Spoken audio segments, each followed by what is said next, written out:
My wife and I had been living in different cities for an entire year. I was wandering through an upscale mall on a mundane Tuesday afternoon when I quite literally bumped into a guy from her corporate office. He beamed, clapping me on the shoulder and offered his warmest congratulations. "Man, another girl, a daughter, you must be over the moon," he laughed. His words hit me like a physical blow. The mall's ambient noise faded into a high-pitched ringing, and my feet felt glued to the polished tile. He didn't notice the blood draining from my face. He just kept talking, oblivious, mentioning how he wouldn't miss the baby's sip-and-see party this weekend for the world. As he spoke, he casually waved a thick, cream-colored invitation with gold foil edging. "Beautiful design, by the way," he added. I forced my facial muscles into something resembling a smile. With trembling fingers, I reached out and took the heavy cardstock from him. There, under Mother, was my wife's name, Elisa. My stomach plummeted into an endless dark void, and under Father, printed in elegant cursive, was a name I had never seen before. Kieran. I memorized the address of the country club printed at the bottom, handed the invitation back, and choked out a hollow, "See you this weekend." When Saturday arrived, I pulled up to the sprawling estate of the country club. The banquet hall was alive with the hum of a lavish party. Standing near the entrance, greeting guests, was a tall, handsome man cradling a newborn baby girl. He caught my eye and offered a warm, easy smile. Assuming I was one of his partner's colleagues, he chuckled. "Elisa's firm really hires them sharp, huh? Grab a drink, make yourself at home." I forced myself to look at the infant nestled against his chest. She was pale and delicate. Around the eyes, there was an unmistakable echo of Elisa. "Where is Elisa?" I asked, my voice flat. She wasn't in the room, but out of the corner of my eye, I spotted several older faces I recognized, relatives from Elisa's side of the family. "Elisa just ran to pick up my in-laws," Kieran said easily. "She'll be back any minute." Just 2 days ago, my mother-in-law and father-in-law had told me they booked a 2-week senior cruise to Alaska. I had been worried their retirement fund wouldn't stretch far enough to let them actually enjoy the excursions. So I had transferred them an extra $1,000, telling them it was their vacation fund. For the last 7 years, I had treated them like my own flesh and blood, to my face, and supposedly behind my back. They constantly praised me. "Such a devoted son-in-law," they'd say. "A rare find." Now I realized they were treating me like the same gullible fool Elisa took me for. Kieran led me over to a cluster of Elisa's coworkers. The moment we approached, a middle-aged woman sighed wistfully. "I'm so jealous of Elisa. Not only is her husband gorgeous, but this baby is an absolute angel." The group chimed in, a chorus of validation. "Kieran, you really made the right bet. When you quit your job to be a stay-at-home dad, I was a little worried for you. It's been, 6 years? And you and Elisa are just as obsessed with each other as day one. Now you have this beautiful little proof of it. So happy for you." I had been married to Elisa for 7 years. She had been having an affair with Kieran for over 6. For 7 years, I believed we had the perfect modern marriage. She never lost her temper with me. She told me her take-home pay was around $3,000 a month, and she kept only a small allowance for her coffees and lunches, transferring the rest to our joint account. Every year, she insisted on putting her annual bonus into treasury bonds and mutual funds for our family's future. I had built up quite a nest egg for us, or so I thought. A year ago, she sat me down and pitched a relocation. A corporate assignment in Chicago, she said, that would bump her salary significantly. I agreed. Elisa is a powerhouse. Another coworker was gushing. Top sales rep every year. Her base salary alone is crazy, and she's pulling in commissions hand over fist. Makes a killing and still treats her husband like a king. Women like that are 1 in a million. The salary she had been transferring to our joint account. That was just her base pay. All her massive commission checks have been funding this alternate life. Kieran beamed. We're just really lucky. Time flies, an older colleague mused. 6 years since we were all at your wedding, and now look at you guys. When Elisa and I got married, we had a quiet, modest ceremony in her small hometown. She didn't invite a single person from her firm. A younger guy in a sharp suit leaned toward Kieran. Man, you've got her trained well. Teach me your ways. How do you keep a woman that's successful so devoted? It's just who Elisa is. I'm blessed, Kieran said smoothly. But it's about mutual trust. If you're really worried about a woman straying, you manage the finances. Elisa gives me her entire paycheck. She keeps maybe $100 a week for incidentals. Her big bonuses, they all go straight into our investment portfolios and real estate. You know what they say, where a woman puts her money, her heart follows. Her bonuses went to Kieran's investments. Then what the hell were the bonds she had been buying for me? Kieran's phone buzzed. He smiled down at the screen. It's Elisa. Without a second thought, he turned to me and gently passed the baby into my arms. Do you mind? Just for a second. The baby settled quietly against my chest. She blinked up at me with bright, clear eyes. Completely serene. Kieran stood right next to me. The phone pressed to his ear.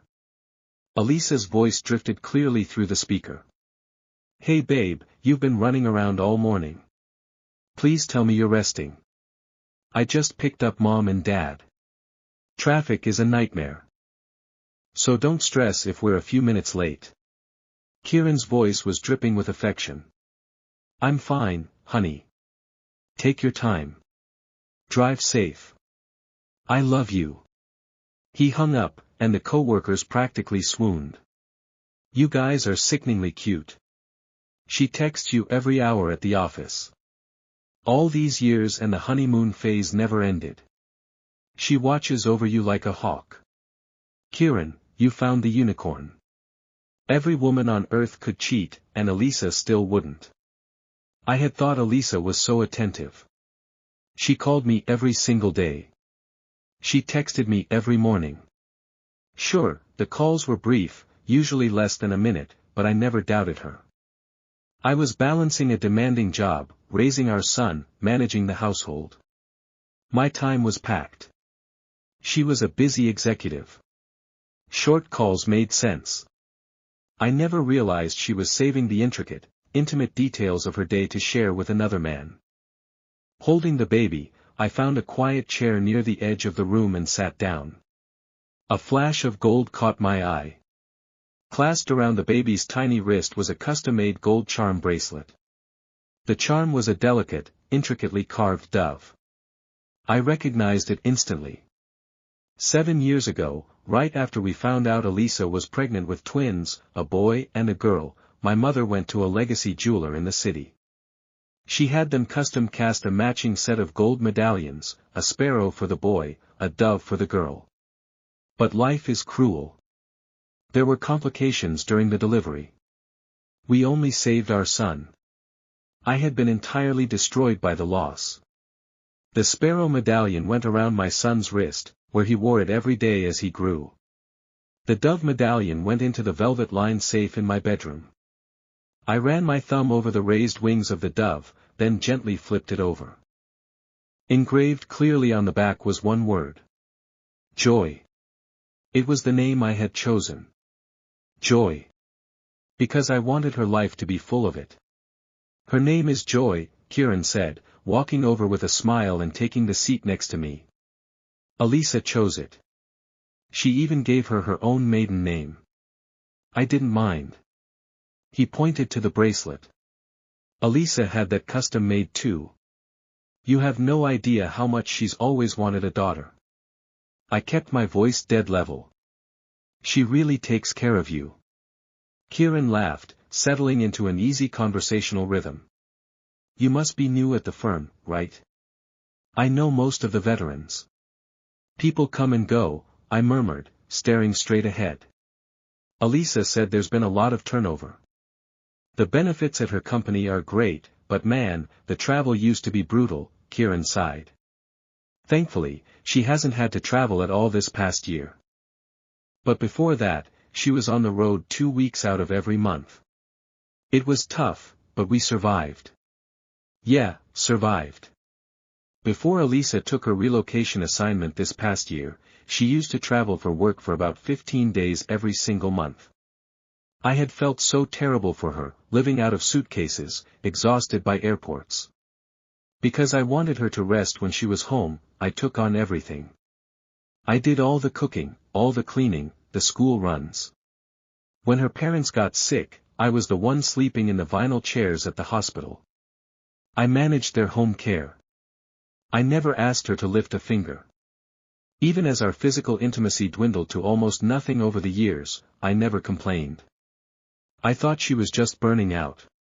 She wasn't on business trips. She was playing house in another zip code. Kieran made no move to take the baby back. He was busy waving at arriving guests from his seat. He looked down at the infant in my arms and raised an eyebrow in surprise. Wow, she really likes you. Usually when I hand her to my buddies, she screams the house down. You've been holding her for 10 minutes and not a peep. It's like magic. Probably just muscle memory, I said quietly. I have a kid of my own. Oh, awesome. Do you mind holding her just a little longer? I need to go greet my college buddies over by the bar. I gave a single, curt nod. He trotted off, completely at ease. I sat alone, holding his child, staring at the massive banner draped across the back wall. My son never had a christening or a welcome party. When he was born, we were so consumed by the devastation of losing his twin sister that Elisa begged me not to throw a party. My parents had pushed back, saying our son deserved to be celebrated, but Elisa was adamant. She said she was too heartbroken over the daughter we lost to celebrate anything. And yet here she was, throwing a lavish, joy-filled banquet for her new daughter. I was the only one still mourning the ghost in the safe. My phone vibrated in my pocket. Mother-in-law. Without hesitating, I answered, Evan, did you not see my text? Her tone was as demanding and entitled as ever. No, I replied. Are you at the grocery store? It sounds loud. She snapped. Read your messages.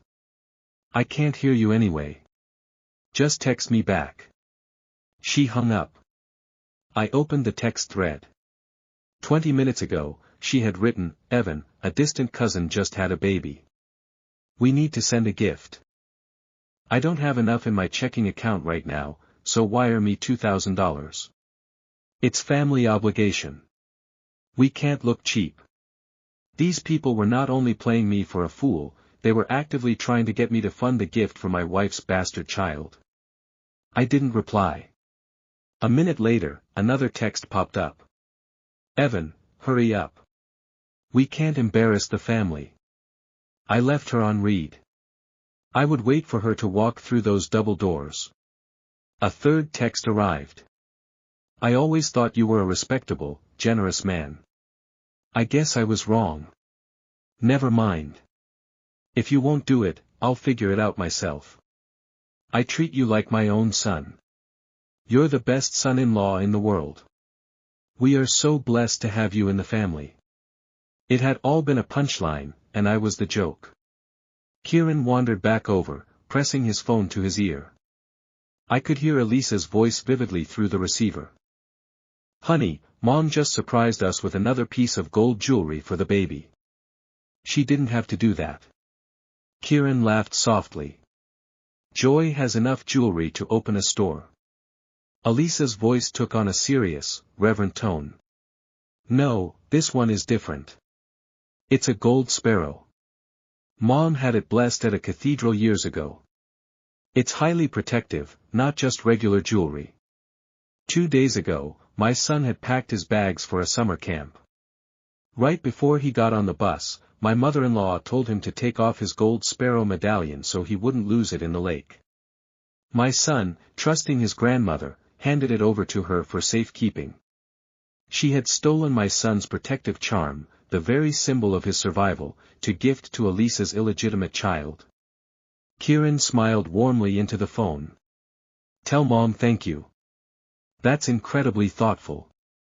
I heard my mother-in-law's voice in the background. Don't mention it. It's what a grandmother is supposed to do. We're pulling up now. Thanks for handling the crowd, sweetie. Kieran hung up and reached out to take the baby from me. But then another group of guests waved at him from the entrance. He got distracted and hurried over to them. I remained seated, the child resting heavily in my arms. I whispered to her, "Your welcome party is going to be something people talk about for the rest of their lives." Finally, a commotion at the front doors signaled the arrival.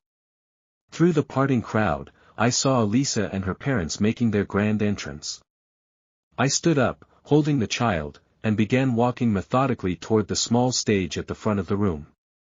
As I stepped onto the platform, I heard Elisa call out over the chatter, "Babe, where's our little girl?" I picked up the microphone from the podium. When I spoke, my voice was an arctic wind that froze the entire room instantly. The microphone squealed once as I tapped it. Every conversation in the ballroom died instantly. Elisa froze halfway through the entrance, her smile still painted on her face. Her parents stopped beside her. Kieran turned, confused. I looked directly at Elisa. "Good afternoon, everyone." A few nervous laughs rippled through the room. "My name is Evan." I adjusted the baby gently against my shoulder. "And apparently, according to all of you, I'm the newest employee at Elisa's company." The room went silent. Elisa's face lost all color. I continued calmly. "Unfortunately, that's not true." I pointed toward her. "That woman is my wife." A collective gasp swept through the banquet hall. Someone dropped a wine glass. It shattered against the floor. Kieran blinked. Then blinked again. "What?" The single word came out as a whisper. I looked at him. "We've been legally married for 7 years." The baby cooed softly. The silence became unbearable. Kieran stared at Elisa. Elisa stared at me. Her father looked like he was about to faint. "He's lying," Elisa finally croaked. I laughed. Actually laughed. For the first time all afternoon. Then I reached into my jacket and pulled out my wallet.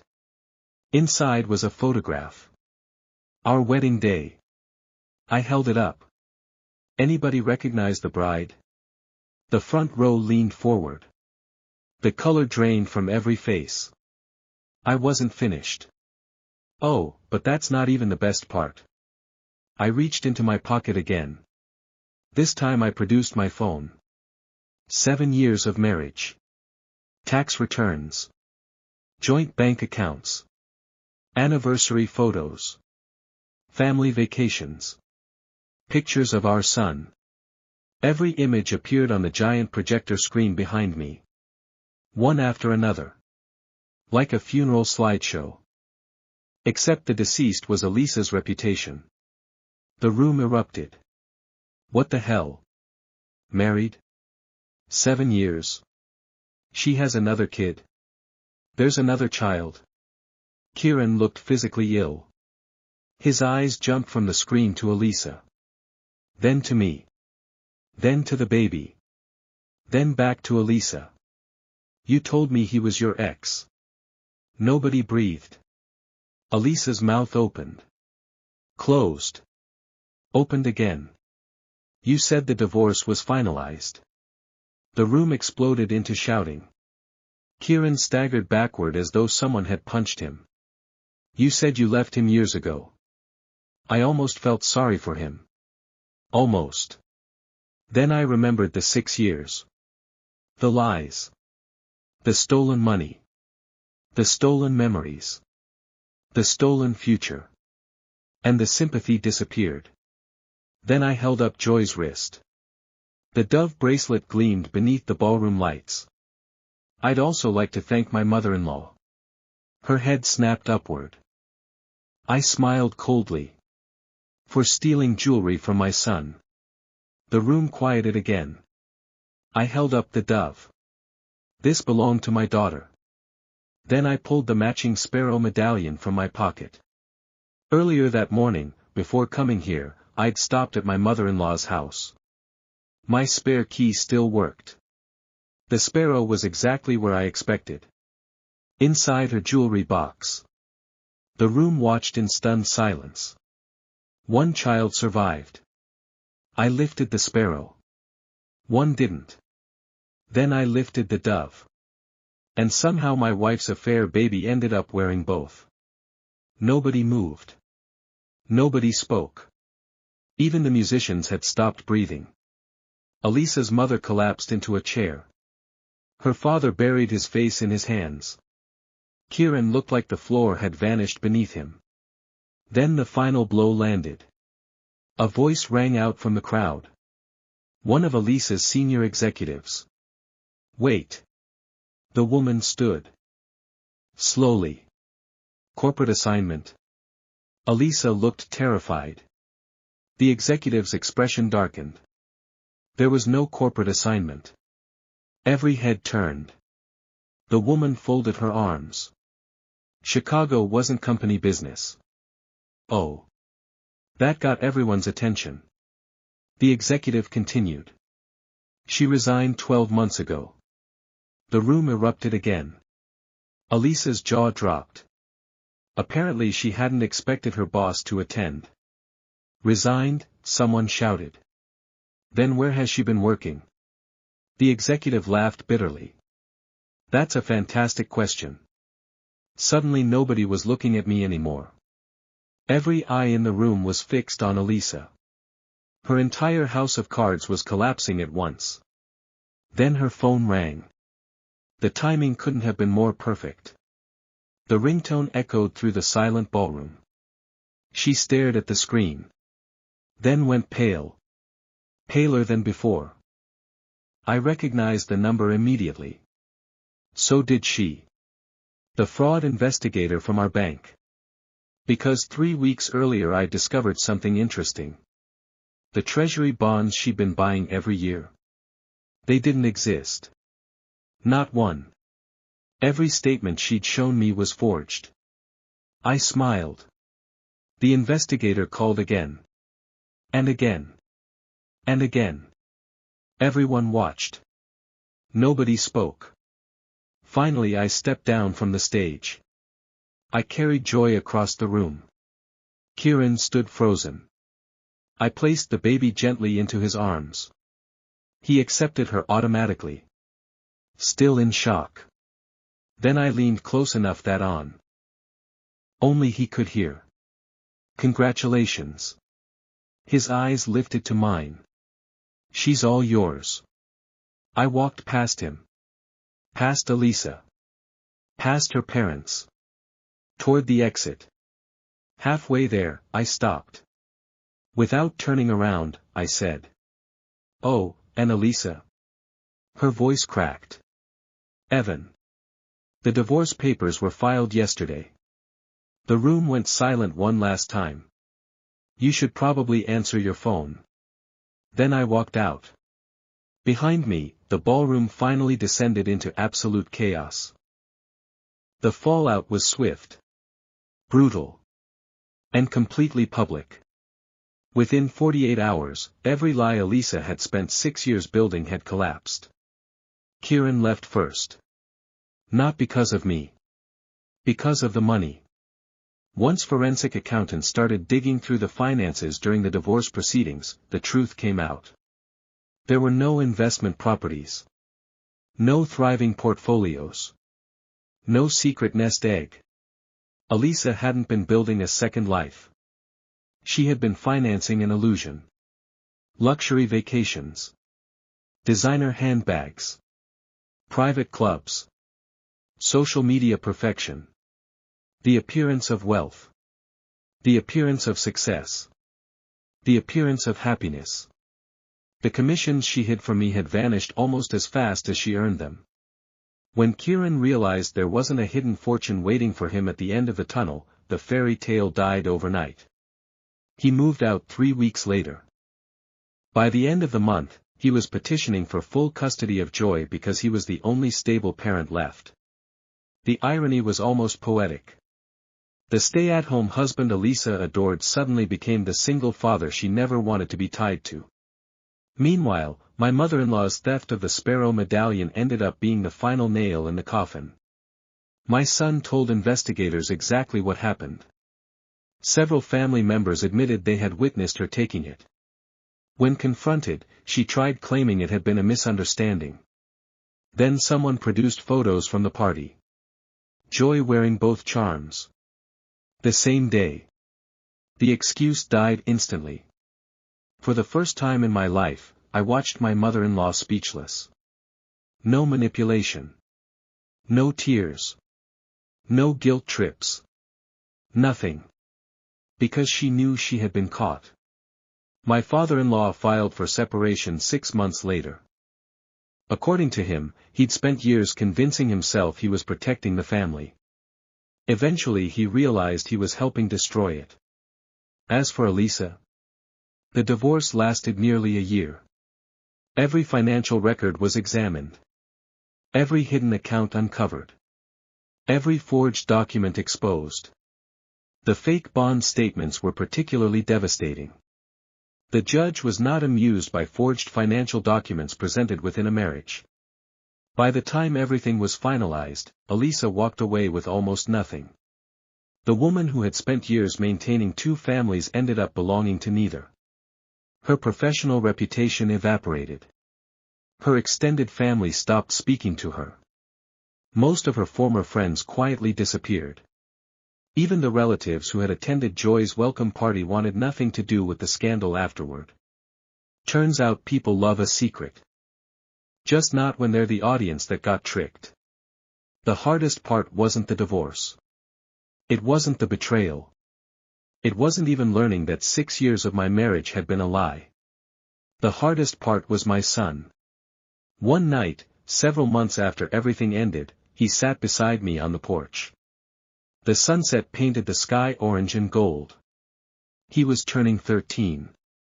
Old enough to understand more than I wanted him to. Dad? Yeah. He hesitated.